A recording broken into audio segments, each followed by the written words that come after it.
Everyone, so we start a new chapter today, magnetism and matter. Firstly, we'll see what is magnetism. So magnetism is the property by which other magnetic substances are attracted, right? So what are magnetic substances? Magnetic substances like or they are substances which are attracted by a magnet. So what are the examples are like cobalt, nickel, iron, steel, etc. Okay. Now, you know what is a bar magnet? A bar magnet is of this kind. You must have used that in your lab. So in a bar magnet, you have two poles, North Pole and South Pole. Okay. We call the strength of these poles as magnetic pole strength, which you represent with M. So plus M, you can also call it as positive magnetic charge. You can call the other one as negative magnetic charge minus M. Now, if you place a magnetic pole in a magnetic field, okay, say this is a magnetic field. This is the magnetic field denoted by B vector, okay, going from north to south. This applied magnetic field would be Earth's magnetic field also. So if you place a pole, magnetic pole over here, then it will experience a force F vector equal to MB vector. Okay, this is just like electric force Fe equal to QE. Okay, so here charge Q experiences force QE, here pole M experiences force MB. Okay, magnetic force MB. Fm is the magnetic force. Now force acting on a positive plus M, or force acting on positive magnetic charge, or force acting on plus M, is always along the field. Okay, the field direction is this way, so force acting on plus M is always along the field. Or you can say force acting on a north pole is always along the field. Clear? Force acting on a minus M, negative charge, is opposite to the field, or force acting on a south pole is opposite to the field. Okay, so I hope this part is clear. Now a magnetic pole M will produce a magnetic field, and the relation for the magnetic field we write down as B equal to Km by R square. Now K is the Coulomb's constant in magnetism, which is actually mu naught by 4 pi. Okay, M by R square. Now you see this is again similar to electric field relation, which was Kq by R square. So there the Coulomb's constant in electrostatics was 1 by 4 pi epsilon naught Q by R square. So these are very analogical. You can remember them very easily. Okay, if you compare and if you do comparative study. So here magnetic field relation comes out to be mu naught M by 4 pi R square, and electric field relation what you studied previously is 1 by 4 pi epsilon naught Q by R square. Okay, KQ by R square, KM by R square. Now this field will be experienced, or say you have a magnetic pole M. Now this will produce this field at this point P, which is at a distance R from the pole. Okay, so the field relation will be given by mu naught M by 4 pi R square. Now magnetic dipole is formed. Now what is a magnetic dipole? So a magnetic dipole is like you have two poles, plus M minus M it could be, and they are separated by a small distance, say R. Okay, they are separated by a small distance. So you have a diagram over here. You see here these two poles or two magnetic charges, positive and negative, they are separated by twice L distance. Now why we take twice L is for convenience in derivations. Okay, you'll understand this later. Now this positive magnetic charge, negative magnetic charge, they are separated by distance twice L. Now they constitute a dipole. Clear? A bar magnet. Here you have a bar magnet. You have the north pole, you have the south pole. They are separated by twice L again. Clear? So this is a dipole. Clear? So this also constitutes a dipole. Here also, when a coil carries a current around it, now if you apply the right hand thumb rule, the direction in which the finger curls is along the direction of the current, then the thumb will show you the direction of the north pole. The other side will be the south pole. So the poles are also separated by a distance here. They will also constitute a dipole. Now we have something called as magnetic dipole moment. So for a dipole, magnetic dipole moment is the product of the pole strength and the magnetic length. So you represent magnetic dipole moment with M, It's a vector quantity. M equal to pole strength is M into, or let me write down just pole strength into twice L. Okay, so pole strength into magnetic length. We have something called geometric length also. We'll come across that in a short while. So capital M is the magnetic dipole moment, and magnetic dipole moment equals magnetic pole strength multiplied by magnetic length, or the dipole length, you can say. Now the direction, this is a vector quantity. Okay, this is a vector quantity. The direction of this magnetic dipole moment is always from south to north pole. This has to be remembered. This is very important. This is just like as we had in electrostatics, we had uh, electric dipole moment, just like we have here magnetic dipole moment. There we had electric dipole moment, which was q into twice L, and the direction was from minus q to plus q, negative charge to positive charge. Here the direction is from south pole to north pole. Now in this particular case, now when you have a wire carrying current, now we have seen this in the previous chapter, the magnetic dipole moment is represented as current carried by the coil multiplied by the area of the coil. Okay, so now this you can write down as M into twice L also. So this becomes a relation. This has to be remembered. Okay, so from here what do you get? What is the unit? SI unit of M? SI unit of M is ampere meter square. Now you can also show the unit to be joule per Tesla. Now bar magnet, next point is bar magnet is a permanent dipole, a permanent magnetic dipole. Okay, now here you have a bar magnet. So end to end length is called the geometric length, and pole to pole length, since pole is not exactly located at the edge but a little bit inside. Okay, so pole to pole length is called the magnetic length. Now this magnetic length is always shorter than the geometric length. So there is a relation like magnetic length is nearly equal to 0.84 times of geometric length. 0.84 times of geometric length. So SI unit of magnetic pole small m, that is, or pole strength. Okay, SI unit of small m is ampere meter. Okay, so you can get that from here. You can check this relation like small m equal to capital M by twice L. Twice L is the unit for length, right? So capital M is AM square divided by length, that is meter. It will get you ampere meter. So SI unit of M is ampere meter. You can also show this unit to be Newton per Tesla. Now magnetic field of a bar magnet is strong at the ends. So here the field is very strong actually at these points. Okay, at the poles the field is very strong, and it is negligible or small, you can say. The field is weaker in these regions, in these middle regions.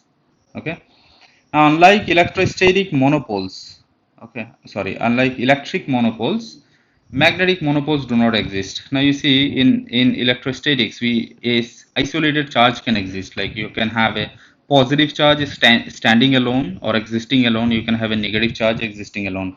Now this concept does not exist in magnetism. You do not have anything called as magnetic monopoles. Okay, so whenever you have a north pole, you will always have an associated south pole, or and vice versa, you can say. So you cannot separate them. Like if you, even if you break this, now there is a diagram probably, yeah, given over here.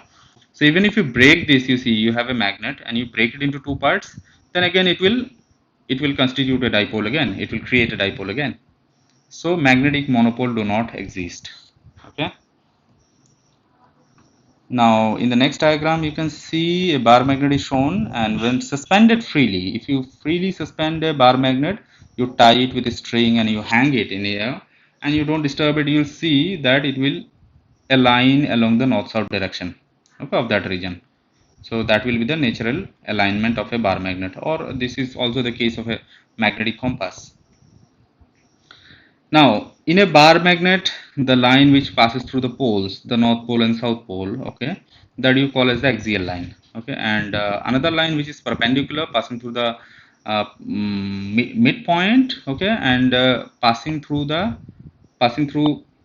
perpendicularly through the axial line and through the midpoint of the bar magnet, that you call as the equatorial line. Okay, so this equatorial line, axial line, we'll see it ahead.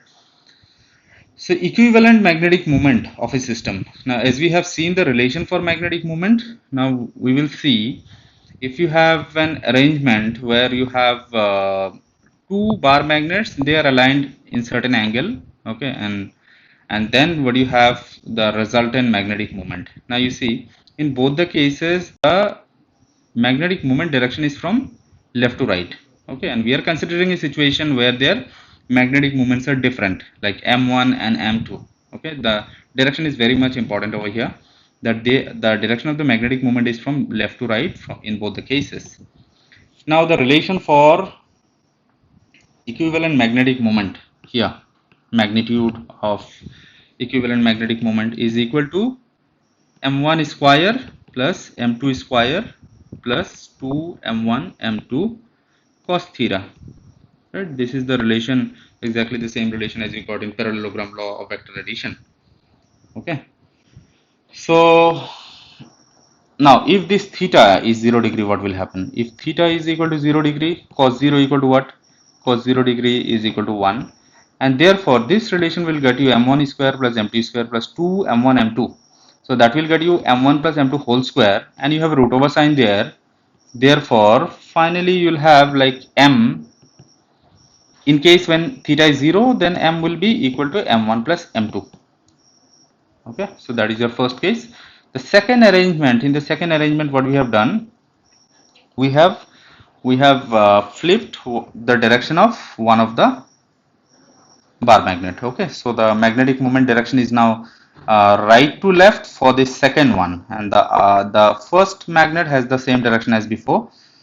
So in this case, what will happen? Again, they are aligned at an angle theta. So equivalent magnetic moment will be given by square root of m1 square plus m2 square minus 2 m1 m2 cos theta. Okay, now here also if theta is 0 degree, then cos 0 is again 1, right? So m will become m1 minus m2, that you can easily understand from the relation by putting the value of theta as 0 degree. Okay, now the third arrangement 90 degree. Now you see one of the magnet. Now here I haven't changed the direction or of the magnetic moment. In this case you can change it, it really doesn't matter, but I did change here. Like for the first magnet, you see the magnetic moment is from right to left, and for the second one it is from left to right. So either of these two arrangement, or you can change this one also and you can have a third arrangement. What really matters here is this angle is 90 degree. Okay, if this angle is 90 degree, then your m vector relation will become m1 square plus m2 square square root. That now you had cos theta, right? Cos 90 is 0, so that twice m1 m2 quantity will cancel, will vanish. So this is the relation for this arrangement when the magnetic moments are aligned perpendicular to each other. Situation number 4. Situation number 4. There was number 3, right? So number 4. Now we'll cut the bar magnet. Now you have an arrangement where you'll cut along the equatorial line, right? So equatorial line, now cutting into two equal halves. You're cutting along the equatorial line. The first case is two equal parts or two equal halves, right? So you have this bar magnet and you cut it here. Now two equal parts, what you get is two equal parts. Now in the first situation, the magnetic moment was m. So the new magnetic moment for each part will be m by 2. Okay, the new magnetic moment will be m by 2, because you see magnetic moment relation is m into twice L, right? So when you cut this along the equator, what you affect is the dipole length, right? So if dipole length is affected, capital M will be affected, magnetic dipole moment will be affected. If you cut it along the axis, then you affect the pole strength, okay, but not twice L, but not the dipole length. In that case also you affect the magnetic dipole moment. So we'll see the axial case also. So this is the situation when you cut the bar magnet along the equatorial line into two equal parts. Now if you cut it into n equal parts, right, n equal parts, so each part will have magnetic moment m by n, okay. So when you cut it into n equal parts, you'll have magnetic moment for each part as m by n. Next, situation number 5. Now you'll cut it along the axial line. So axial line, case 1, two equal halves. Now you have this bar magnet and you cut it along the axis, okay. These are two parts. Now each parts in this case, originally it had magnetic moment m vector. Now magnetic moment is m by 2 for each part, okay.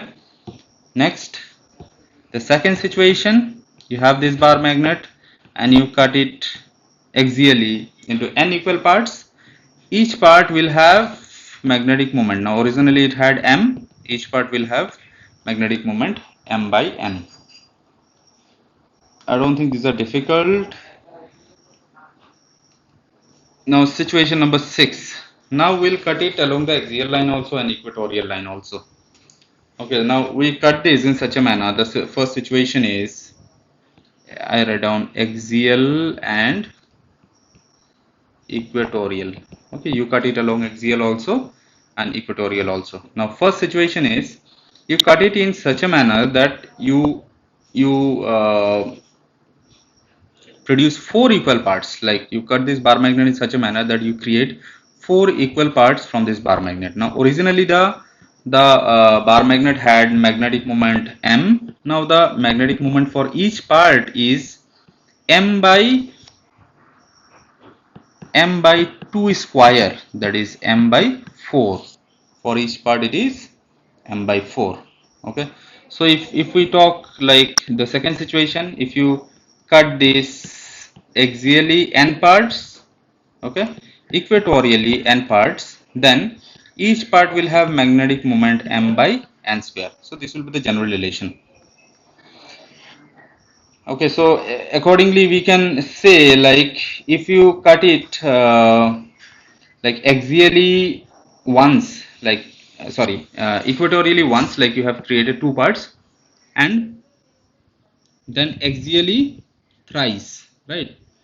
So equatorially it will have, say we create a third situation here. Now what you do is that equatorially once, so for this situation your magnetic moment will be m by 2, right? And then axially thrice, so you divide by 3 again. Therefore your magnetic moment for each part will be m by 6. So you can have a variety of situations by using these relations. Next we come to Coulomb's law in magnetism. So just like Coulomb's law in electricity, we have Coulomb's law in magnetism. Now you have two poles m1 and m2. They're separated by two magnetic poles m1 and m2. They're separated by distance r. Then the force of attraction or repulsion, okay, between these two poles is written as k m1 m2 divided by r square. Now what is this Coulomb's constant in magnetism, which is k is mu naught by 4 pi m1 m2 by r square. Okay, so where your mu naught by 4 pi value is 10 to the power minus 7 Newton per ampere square. Now we'll apply this Coulomb's law in magnetism in other situations. Now we again have magnetic force between two short magnetic dipoles. The derivation of these two relations are not there in your class 12 syllabus. We'll straight look into the relations only. So magnetic force between two short magnetic dipoles. Now if the magnetic moments are kept parallel to each other, if the magnetic moments are kept parallel to each other, in such a case the magnetic force between the two magnetic moments will be mu naught by 4 pi 6 m1 m2 by r to the power 4. Okay, so two things which you need to focus is like 6 m1 m2 divided by r to the power 4. So this is the relation for magnetic force when the bar magnets are kept parallel to each other, number one. Number two, when the bar magnets are kept perpendicular to each other. Okay, in such a case your relation is Fm equals to mu naught by 4 pi 3 m1 m2 divided by r to the power 4.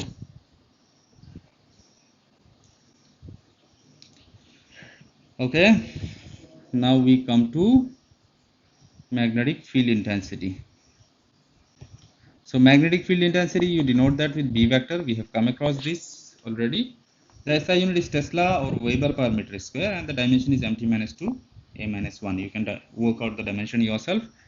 So B, you denote magnetic field intensity with B. B is force experienced by a pole, magnetic pole. Okay, so magnetic force experienced by a magnetic pole. Now you consider two magnetic poles like M and M naught, say, and they're separated by distance r. In such a case, the magnetic force will be mu naught by 4 pi m naught divided by r square. So here, in place of m, we write down mu naught by 4 pi m naught divided by r square, and entirely divided by m naught. So once you cancel m naught, what you get is mu naught by 4 pi m by r square. We worked this relation some time back, right? Now this is the derivation. So this is pretty similar to the relation for electric field intensity. So this is magnetic field intensity, right? So electric field intensity is E equal to F by Q naught. Q naught is the test charge, right? And there you get this as 1 by 4 pi epsilon naught, or if you write down the Coulomb's law, there also divided by Q naught, 1 by 4 pi epsilon naught Q naught divided by r square. So that gives you 1 by 4 pi epsilon naught Q by r square. This is just to show you an analogy, okay, with electrostatics. Now we'll use this relation for magnetic field, okay, for magnetic field to find out the field at an axial point due to a bar magnet and at an equatorial point also. Now we consider at an axial point, first case. So we consider this bar magnet. This is the north pole, this is the south pole, and the length of this dipole length, of course here we are showing it as end to end, but the dipole length is twice L. Okay, so this is the midpoint of the bar magnet. So this length will be L and this length will be L. Now from the midpoint we consider a point P at a distance R, where we will find out, where we will calculate the net magnetic field due to this bar magnet, okay, at this point P. So firstly you see magnetic field at this point P due to the north pole, right?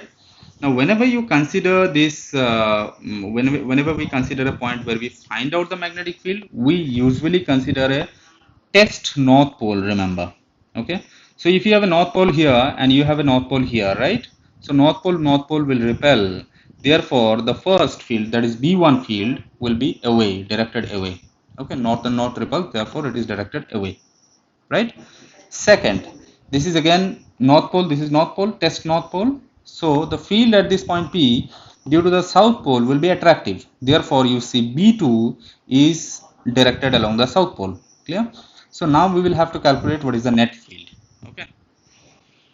So now, yeah, so firstly, field at P due to the north pole is B1, that is mu naught by 4 pi, the relation is mu naught by 4 pi m by r square, right? What was r in our previous derivation? That was the distance between the point at which you are finding the field and the source pole. Clear? Here the source pole is this north pole, so we actually need this distance, mind it, we actually need this distance only. Okay, this has to be understood. Clear? So since you require this distance, we have r. If you subtract l from r, this complete length, then what remains is this part remains, this part. That means I can write down the distance of this point P from the source pole, from the north pole, as r minus l whole square. Now this is along the right. Right, this field is along the right, so we are writing down this is along the right. Now B magnetic field at the point P due to the south pole will be attractive, that is B2 attractive, right? So that will be mu naught by 4 pi m by r plus l square. Now you see this south pole, distance of the south pole from this point P is r plus this length L. Okay, so this gives you r plus L whole square in accordance with our magnetic field relation. Now this is along the left, right? So we can write this, since magnetic field is a vector quantity, we can write this mu naught by 4 pi minus, we put a minus sign now, m by r plus L whole square along the right. So for this minus sign we put a, we can write down left as negative right. Okay, so it is ultimately showing you left only. Therefore your net magnetic field B net is equal to B1 plus B2, right? And you put the values. So I'll do one thing, I'll take this mu naught m by 4 pi common directly. Okay, just skipping one step. I hope you'll understand that mu naught m by 4 pi common. So what remains inside is, for B1 term 1 by r minus L whole square, from B2 term minus 1 by r plus L whole square. Okay, this is what remains. So mu naught m by, now what is the overall direction? The overall direction is along the right. Okay, this B1 plus B2 is along right. Now there is one more reason, like you see, since the north pole is nearer to the point P where you are finding out the field, so north pole and north pole will be repulsive, and therefore the net field is away. Okay, had this been south pole, had this particular point been south pole, then the net field would be along this way. Okay, so that you can change in accordance with the situation given. So mu naught m by 4 pi, and inside bracket if you do some simplification you'll get 4 RL divided by r square minus L square whole square. Now this is a relation actually, r minus L whole square into r plus L whole square will get you r square minus L square whole square. This is like a plus b whole square into a minus b whole square is a square minus b square whole square. I'm writing that identity, a minus b whole square into a plus b whole square equal to a square minus b square whole square. You can cross verify this. Okay, so what you get here is mu naught m by 4 pi 4 RL by r square minus L square whole square. So this can be written as mu naught by 4 pi, and here we'll make some rearrangements. So 2 into m into twice L into r. Okay, now if you multiply all of this, like what do you get? 4 mlr. Okay, mlr. So here also you have 4 mlr divided by r square minus L square whole square. Now we have m into twice L, pole strength into dipole length is your magnetic dipole moment. Therefore you can write this as mu naught by 4 pi 2 capital M r divided by r square minus L square whole square. This is B. So this is the general relation for magnetic field. at an axial point.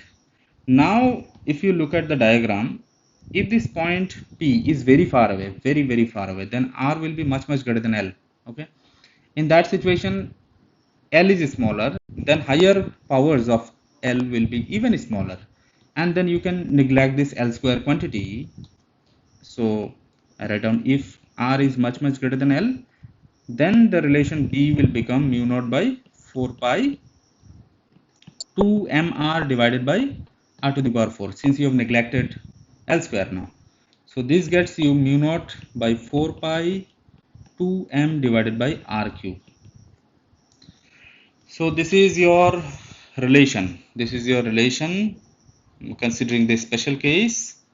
Okay, this relation is very important. Now in vector form, we write down this as mu naught by 4 pi 2 m vector divided by r cube. Okay, so for axial point, the magnetic field relation is this.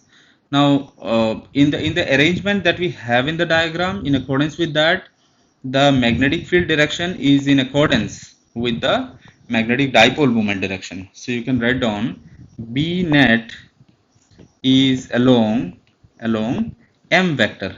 You see the diagram again.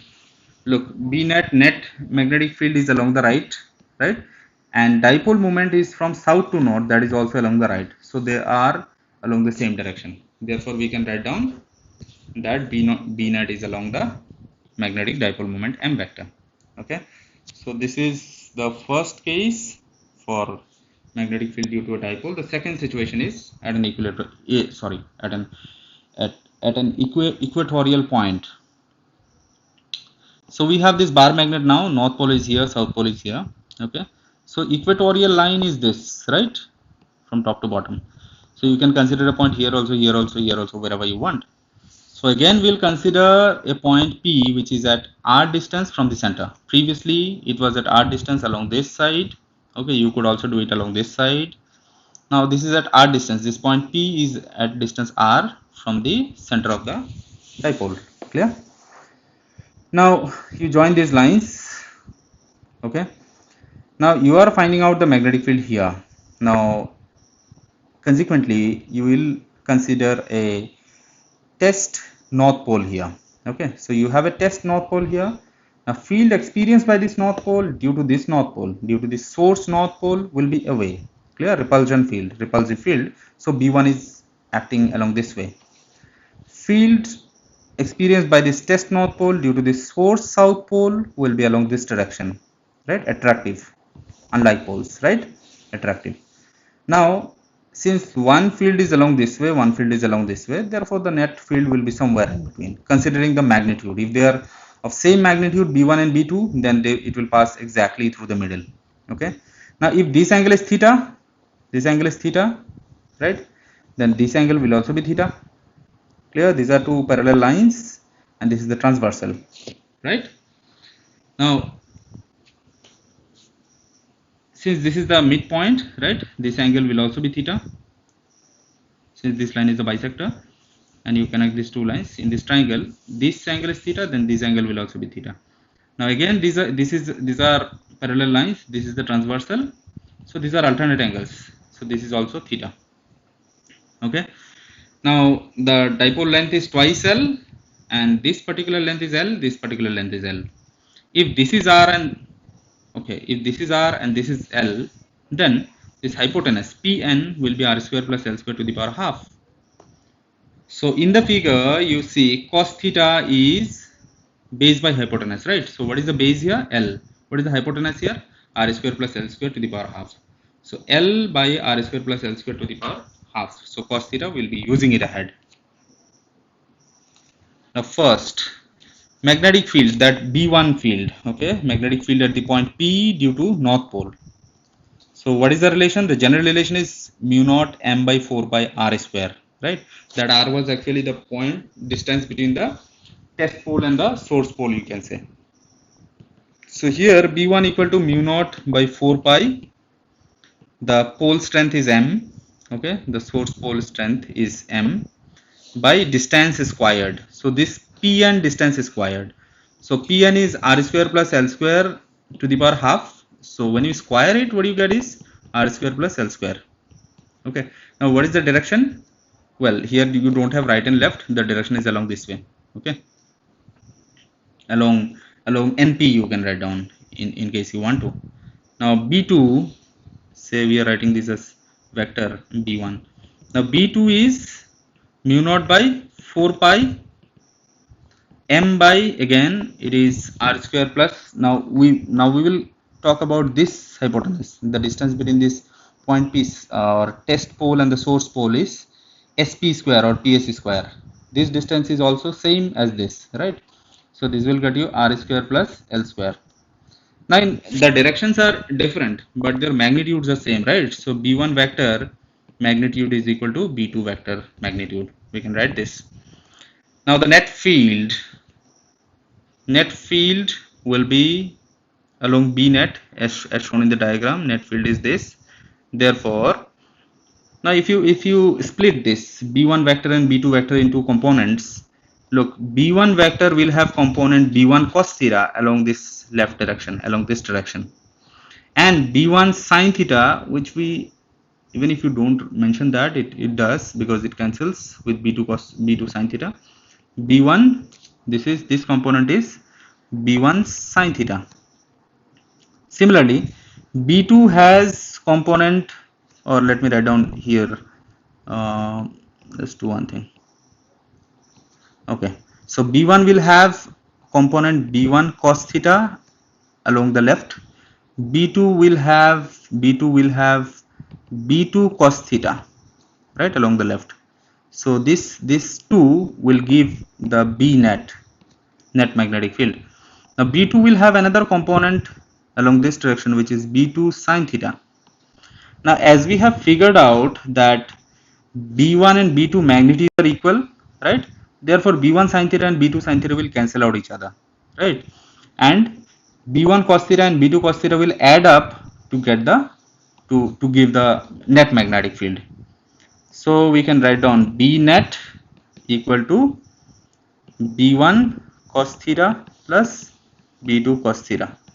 Now B1 and B2 are equal in magnitude, so we can write down B1 to B1, like B1 cos theta plus B1 cos theta, because B1 and B2 are equal, right? B1 vector magnitude is equal to B2 vector magnitude. Therefore B1 equal to B2. Yes. So here we can write down this as B1 cos theta plus B1 cos theta, and it becomes 2 B1 cos theta. Now let's get the value for B1, which was mu naught by 4 pi m by r square plus L square. What is the value for cos theta?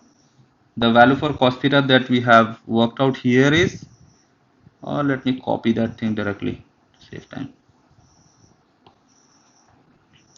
So value for cos theta is L by r square plus L square to the power half. So you get this as mu naught by 4 pi m into twice L, getting this 2 inside, right, into twice L divided by r square plus L square to the power 3 by 2. So this is the general relation, okay, for B net. This is the general relation for B net. Okay, so one more step. Well, mu naught by 4 pi m, magnetic moment, m into twice L is m, r square plus L square to the power 3 by 2. So this is the general relation. Now we'll have a situation, a special case, when this point P is very far away, right? Then R will be very much, larger than L. So in that situation, what will happen? If point P is very far away, then R will be much greater than L. Then in the above relation, you will neglect L square, and it will become mu naught by 4 pi m by r cube, right? M by r cube. So this is the relation for your magnetic field at an equatorial point. Now in vector form, B vector equal to minus mu naught by 4 pi m vector divided by r cube. Now why do we have a minus sign here? Because B vector is opposite to m vector. Now if you check the diagram, you see the magnetic dipole moment is from south to north. It is going from left to right. Yes, south to south to north, it is going from left to right, and the net magnetic field is going from right to left, right? So they are oppositely directed. So in vector form you'll put a minus sign. Remember, this applies in our arrangement only. Okay, when you change this north pole and south pole in the diagram, this arrangement will differ. So for that is for you to work out. I'll close this session here, and remaining topics like torque and all I'll include in the next video. Thank you.